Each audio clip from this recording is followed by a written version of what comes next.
Kabuhay! Welcome to Go Sago! I'm Michael Candelario from Santa Ignacia, and I'm the owner of Go Sago Food One-Person Corporation.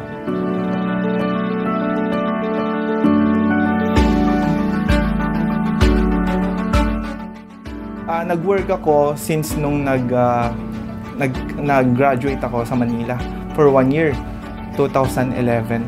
So, nag-work ako doon, wala akong naipon. Kaya bumalik ako dito sa aming bayan, which is yung Santa Ignacia, para mag-try na mag-business.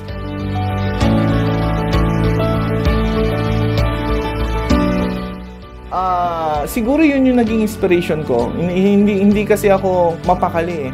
Kumbaga parang, eto lang ba, parang walang challenge. Yung routine same.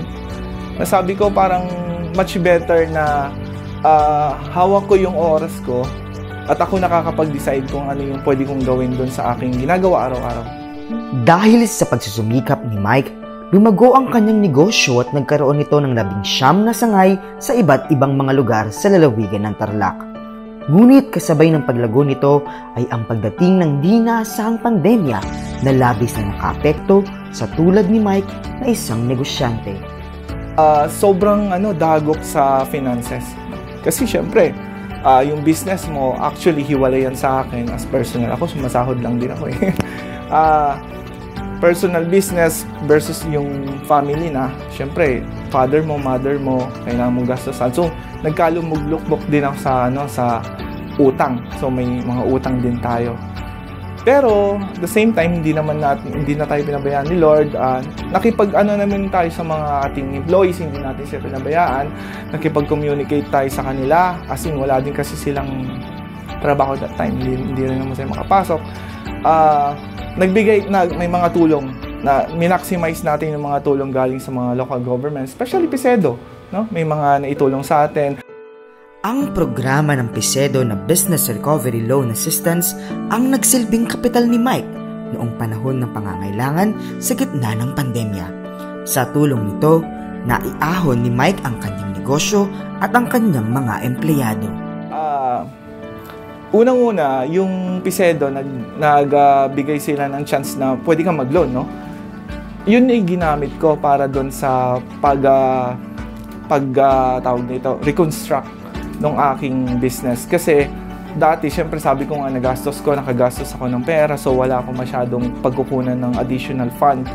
Buti sila, meron sila, and napakaliit lang ng interest nung kanilang binigay na pautang or loan. At ginamit ko yun para mabayaran yung mga utang ko sa rentals, aside from that, yung pagbili ng mga stocks again, at saka pag-develop ng mga bagong products na na-develop namin.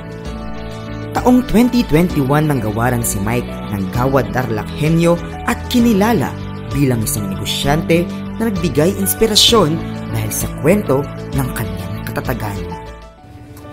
Mag-innovate. No? Mag-innovate ka parate, maging inspiration mo yung mga malalaking company. Pwede mong tignan yung mga ginagawa nilang magaganda, tapos i-adapt mo. Then, i-maximize mo yung mga help galing sa local government. Like PICEDO, DTI, napakadaming mga available na mga resources nila na willing naman talaga silang tumulong. Tulad ni Mike, minsan, ang ating katatagan ay masusubok ng mga hindi inaasahang pangyayari. Ngunit ating matatagpuan ang lubos na lakas na ating kailangan mula sa ating mga mahal sa buhay, pamilya, at kaibigan.